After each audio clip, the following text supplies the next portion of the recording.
I invite you to open your Bibles to the book of Habakkuk and find the first chapter and the 12th verse. Habakkuk 1:12, page 1457 in our Pew Bibles.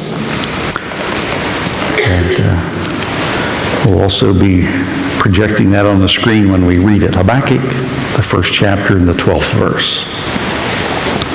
Did you hear about the lawyer who was deer hunting? And he shot a deer, and the deer jumped over a fence into a farmer's field and died. And so the lawyer was climbing the fence to retrieve the deer, and the farmer drove up. He said, "Excuse me, what are you doing?" He said, "Well, I just shot that deer. I'm going to go get it." And the farmer said, "No, that deer's on my property. You're not getting that deer." And the lawyer looked at him. He says, "If you don't let me get that deer, I'll sue you for everything you have." And the farmer said, "Apparently you don't understand how we settle disagreements around here. We use the 3-kick rule." He goes, "What's that?" He said, "Well, I kick you 3 times, and then you kick me 3 times, and we go back and forth until somebody gives up." And the lawyer looks at the guy and thinks, "He's old. I can take him." He says, "Okay." So the farmer hauls off, kicks him in the stomach, knocks the wind out of him. He's bent over. The farmer kicks him in the head, knocks him down. He's down on his hands and knees on the ground. And then the farmer kicks him in the kidney. The guy's just in excruciating pain. And he manages to get up. And he says, "Okay, you old coot, it's your turn." He goes, "Nah, I give up. You can have the deer."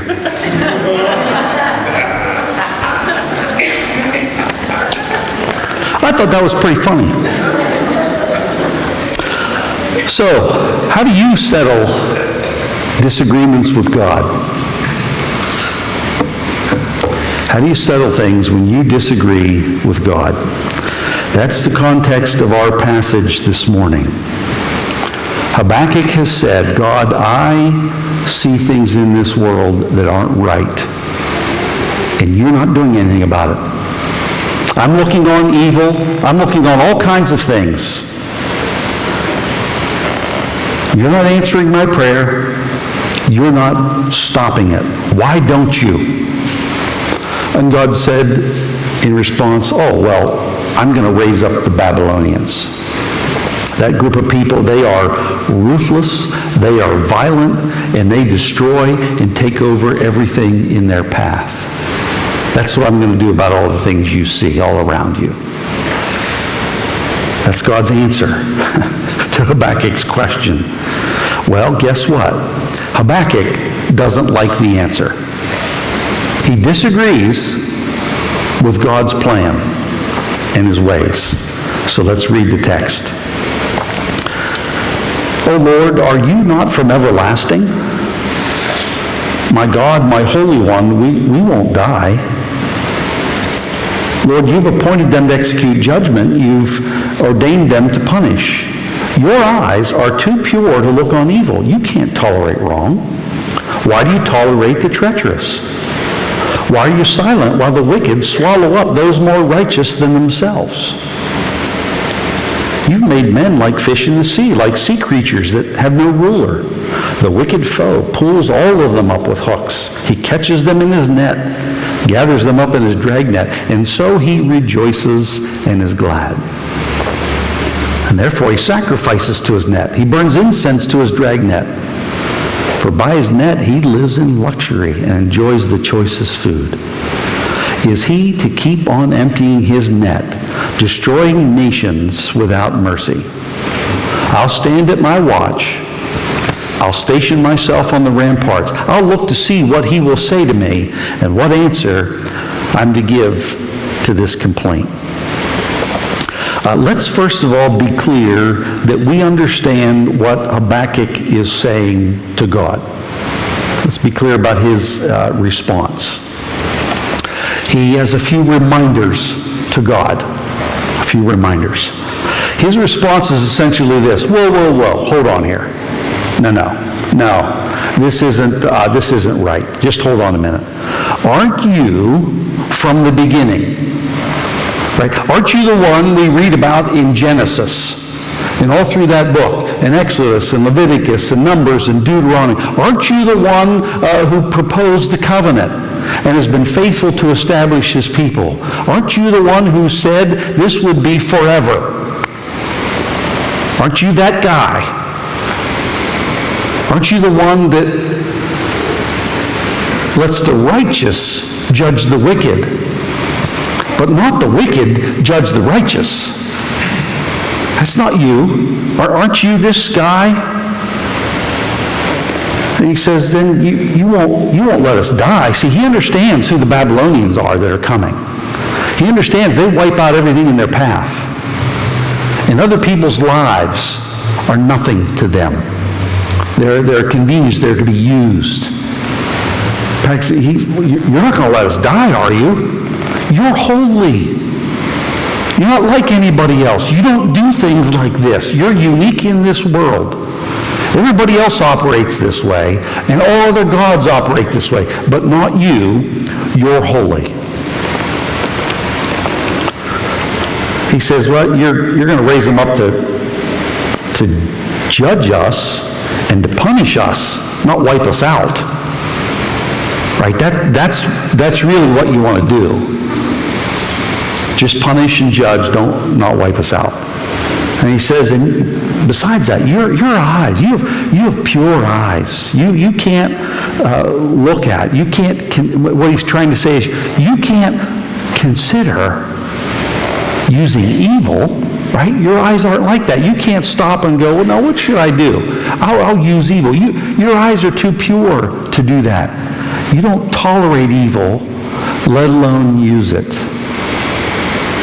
Right? So he's appealing to God's record and God's character. And I'm sure he has things in mind like Sodom and Gomorrah and Abraham's conversation. Lord, you don't destroy the righteous with the wicked. That's not the way you work. So here are these questions. Wait a minute. This isn't you.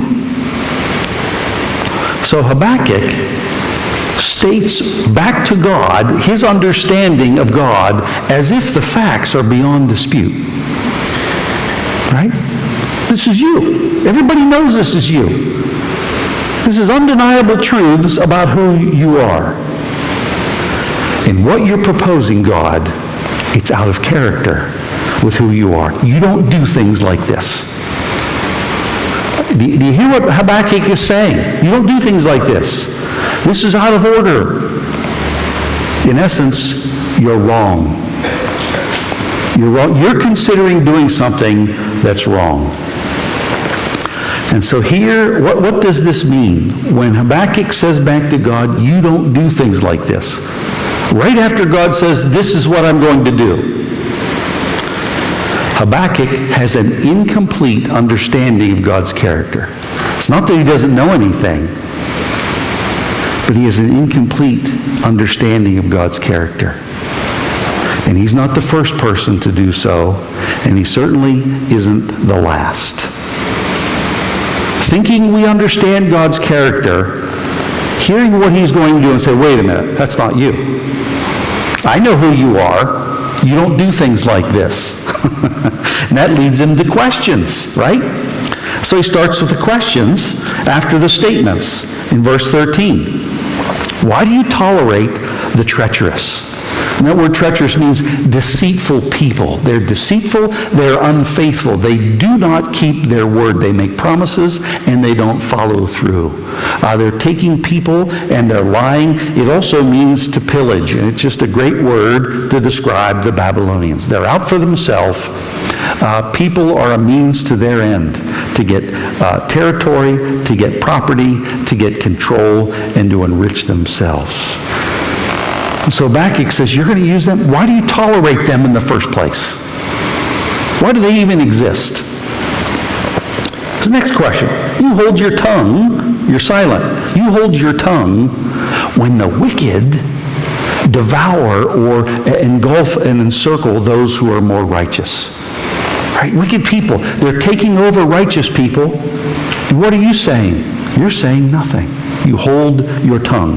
Now, let's pause here for a moment, and we have to inject one serious question into Habakkuk's argument. And that is this idea that we know who is more righteous than other people. Right? And so Habakkuk's view is, we are more righteous than the Babylonians. Now, when you hear that statement, your antennas should go up. Problem. Because the Bible says there's none righteous. Not one. All of our righteousness is like filthy rags. So Habakkuk is looking and saying, God, we're righteous. You surely wouldn't let somebody less righteous than us judge us. What an incorrect view of righteousness before God.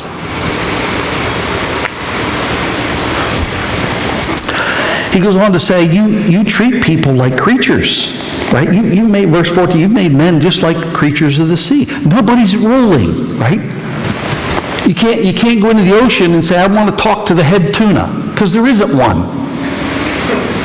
You're letting the world of men be like the creatures of the sea. Nobody's in charge. And what happens when nobody's in charge? The most powerful rule. Whoever's got the most power, the most strength, the most resources, they win. He says, that's what you're doing, God. And so along comes the wicked, right? And what do?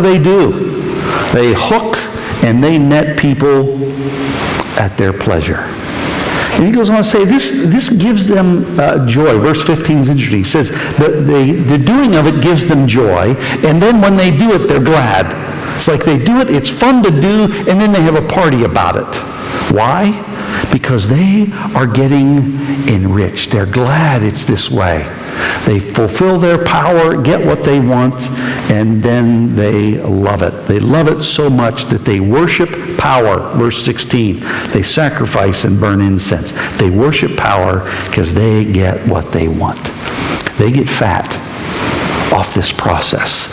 And Habakkuk says, that's what the system you've put in place in this world. And they're the ones who are happy about it. And they're getting fat.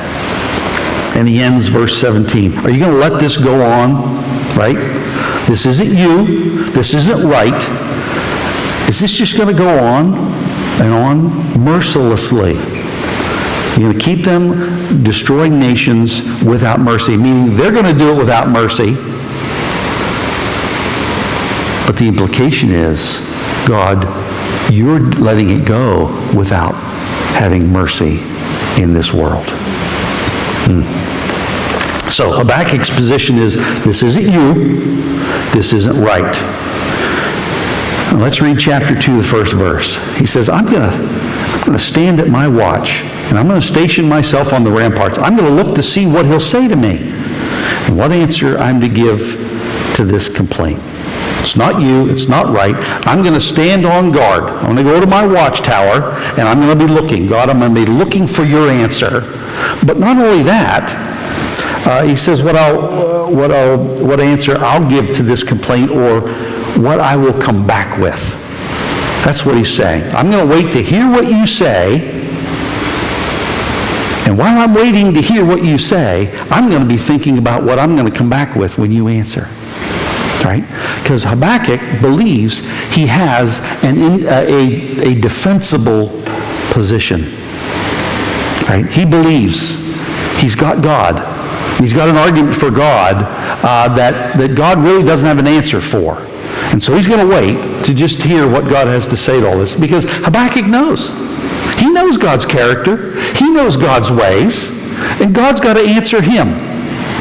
And he'll be ready to come back with whatever he needs to come back with when God answers him.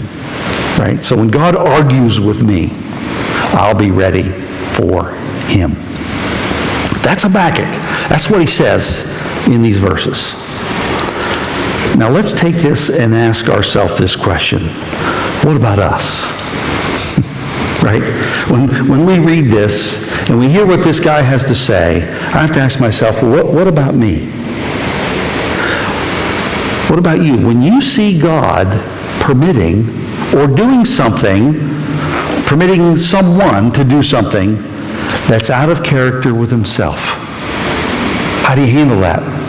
How do you handle the fact that God lets people do things in this world, and God permits things to happen in this world, that we look and go, I don't get how this lines up with God's character, with who he is. Why does he do this, and why does he let it go? For instance, a couple months ago, we looked at the life testimony of Helen Roseveare, who gave herself to take the gospel to the people in Africa, right? And wound up being captured and raped. What's up with that? Somebody who obeys the call of God to take the gospel to another people walks away and goes and takes it. And God lets that happen to her. Now, I don't know too many people who are normal in their mind who look at that and go, oh yeah, that makes sense. No, we look at that and go, why? That's not right, God. That is not right that somebody surrenders and obeys your call and then you let that happen to them. It's just not right. Most of you are familiar with what Adolf Hitler and Joseph Stalin did in the time of World War II. The millions and millions of people who were slaughtered. Millions and millions. Just slaughtered. See, Habakkuk sounds pretty good, doesn't he? God, you're silent. You're just hooking and netting. You don't say a thing. You don't do a thing. How about the number of abortions in our world that we know of? Millions. That number dwarfs the deaths by war. Dwarfs. Maybe we need to think a little more personal. Right? Those are other people, other places, other times. But maybe you hear this and you look and you go, I don't need to look very far because I've got an example in my own life of what God has allowed to happen that is not right. It may be you, it may be your family, it may be your children. Almost every one of us has something, right, that sticks in our craw. You know, that part where birds have a craw, they take food in and they digest it, and it sticks in there and we can't get it out. Something that we disagree with God about him letting it happen. Or at best, we just don't understand, and it bugs us. It bugs us. Why does God let happen to people what he lets happen? Why does God seemingly let some people go through this world unchecked? Their power, he just lets them go. And why does he let it happen to Christians? That's part of Habakkuk's argument that most of us understand. Whether he understands the position of righteousness, somehow in our mind, we have this idea that God shouldn't let things happen to believers that he might let happen to other people that don't believe, as if belief puts us in a category where we are now exempt from certain things in life. Maybe this is a good point to say, well, why not?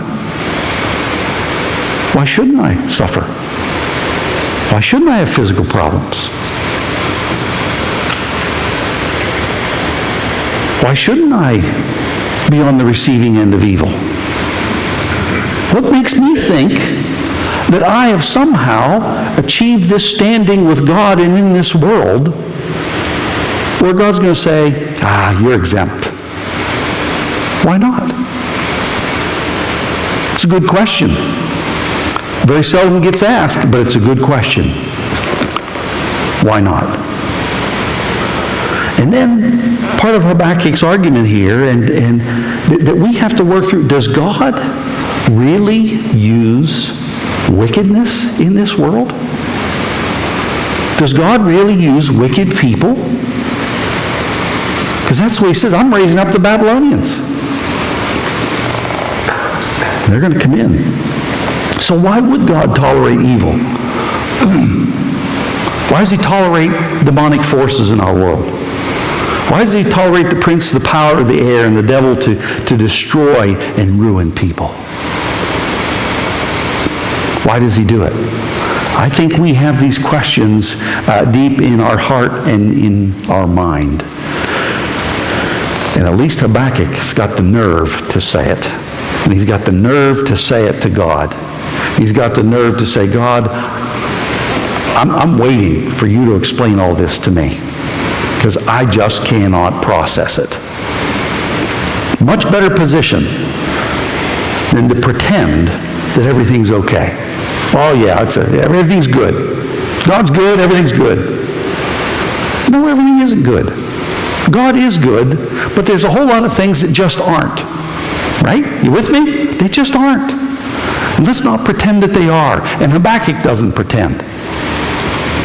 He's got questions.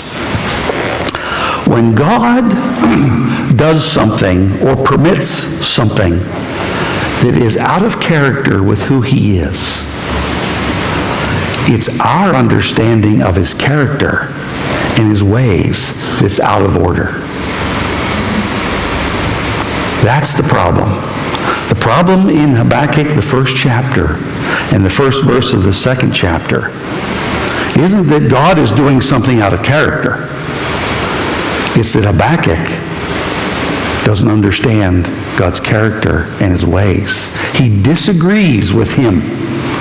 God, this isn't like you. This isn't your character. You need to remember, God, I know you better than you know yourself. You just don't do things like this, right? And so we find ourselves thinking we know how God should run and manage the world, and we know how God should run and manage our life. We know how he should do it. And we know he should run and manage our life so that what happens to other people doesn't happen to us. Why? Because we believe, right? We're believers. We put our faith in God. We're in. We're his children. We're in the kingdom. And so, God, you shouldn't let these things happen to me. Because I believe I'm righteous. Far more righteous than other people in the world. And that itself is a lie. We're not more righteous. You know what the difference is? God has been willing to clothe us with the righteousness of Christ. I'm not more righteous, and you are not more righteous than anybody else in this world. Lie, lie, lie. By faith, God has clothed me with the righteousness of Christ. It's his. It's not mine. And I'm seen in him. I'm not seen for myself. I'm seen in him. That's my standing by faith, not by my nature. You see, God does permit things in our life that we just disagree with. And then we sit in judgment on him. Unhappily, by the way. We're unhappy with him. We're not just saying, maybe there's a problem. No, we are unhappy because it's happened to us. We sit in judgment on him and we demand an explanation. And it happens, Habakkuk with him, it happens with people who aren't believers. They are demanding an explanation in this world, and they demand an explanation from Christians. Why does God allow evil?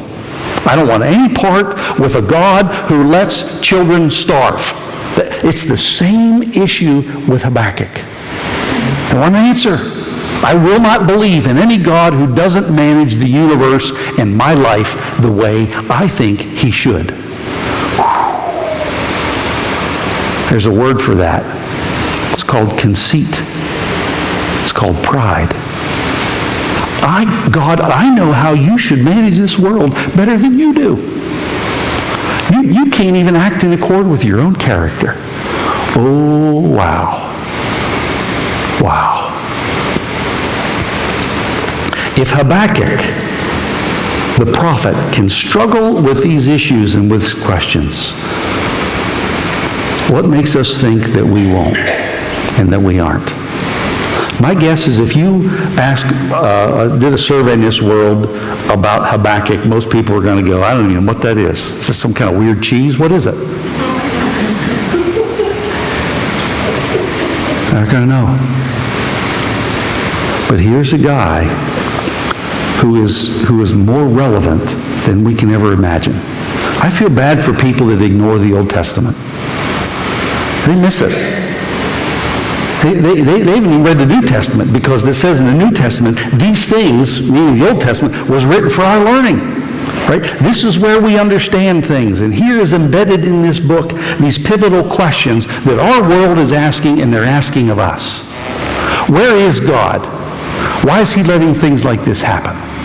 Why should I put my faith in him? Why should I trust God who offers his son as a sacrifice?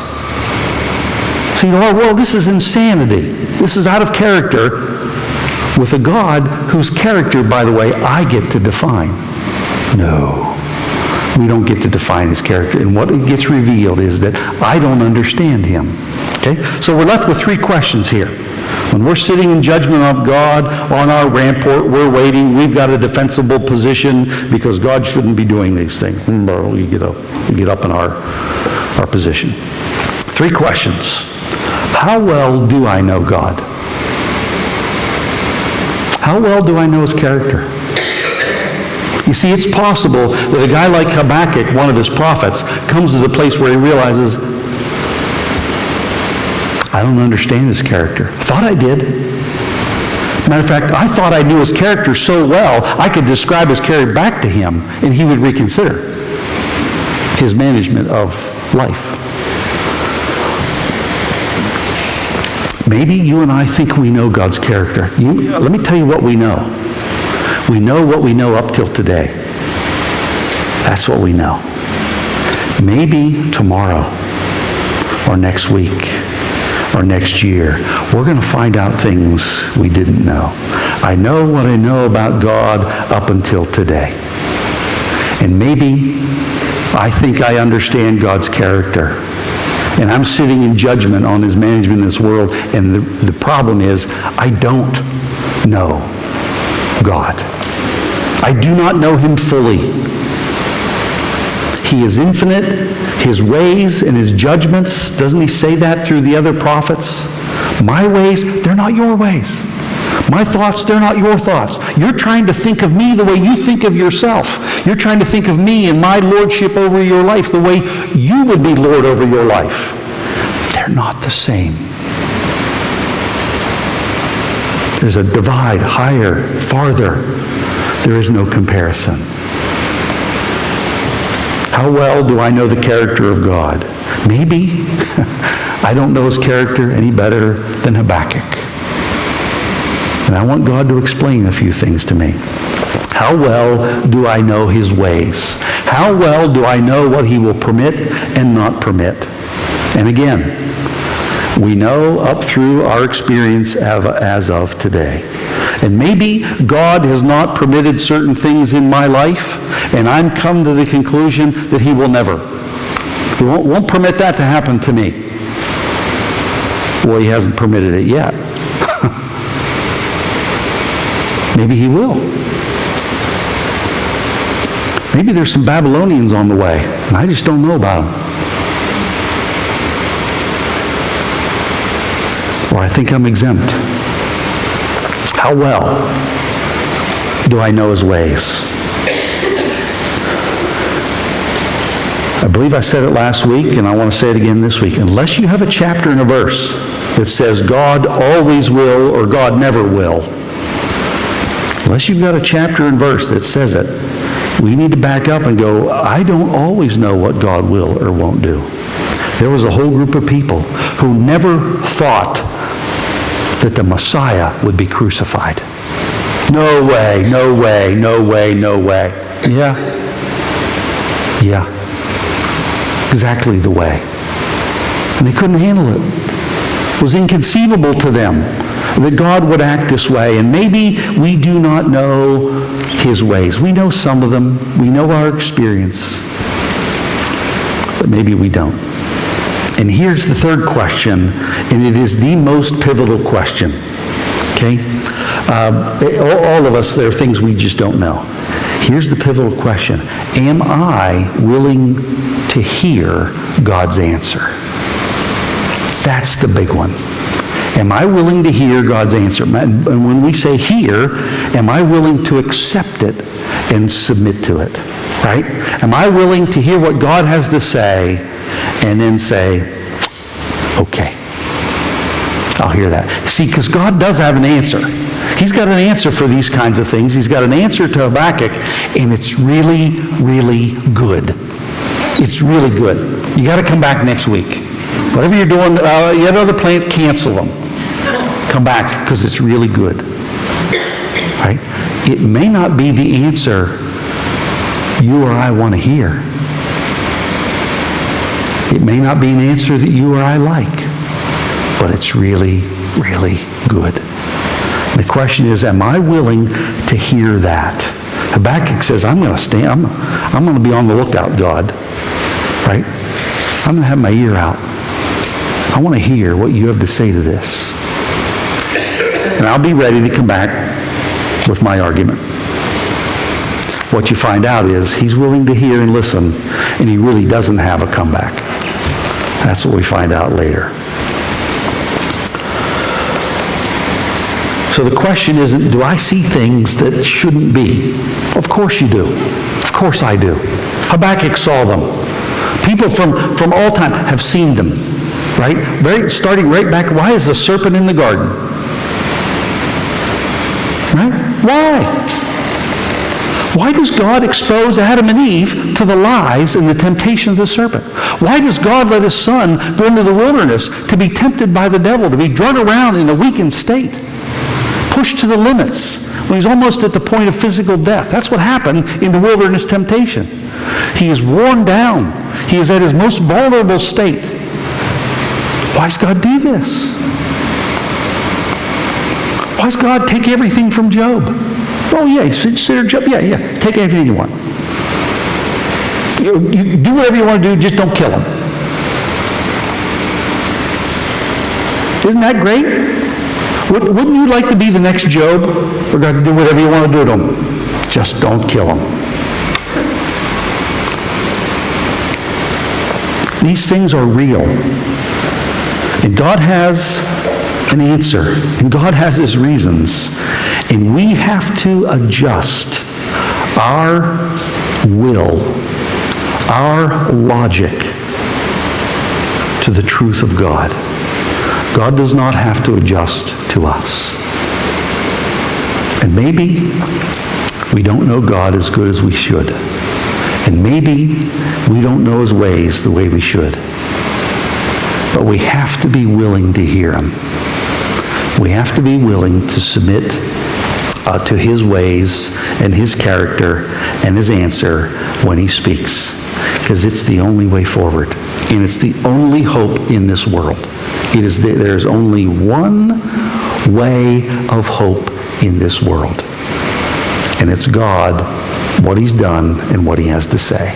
Nobody else has anything. There's no other gathering around this world that has an ultimate answer to what's going on. Or at least one that is acceptable. The next best one, you know what the next best answer is? This life is meaningless. It's just chaos.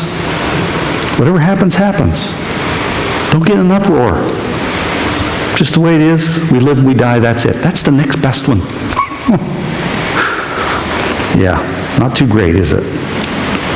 So, when you read Habakkuk, when you hear these things, if there is an ache in your heart, if there is a hurt in your soul, because you may not voice it, but deep inside, you got some things against God. You got some issues with him. And you're here, and you're worshiping, and you're singing, but boy, if you could put God in front of you, there's something you really want to know. That's what's inside you. This bugs me to no end. I don't get it. Now, if you've never been there, good for you. You're better than the rest of us. Good for you. I hope you never get any place else. But not everybody's like that. And maybe you've got these things in your heart. Listen to what God has to say. Hear his response. And ultimately, trust him with these issues. Let's pray. Lord,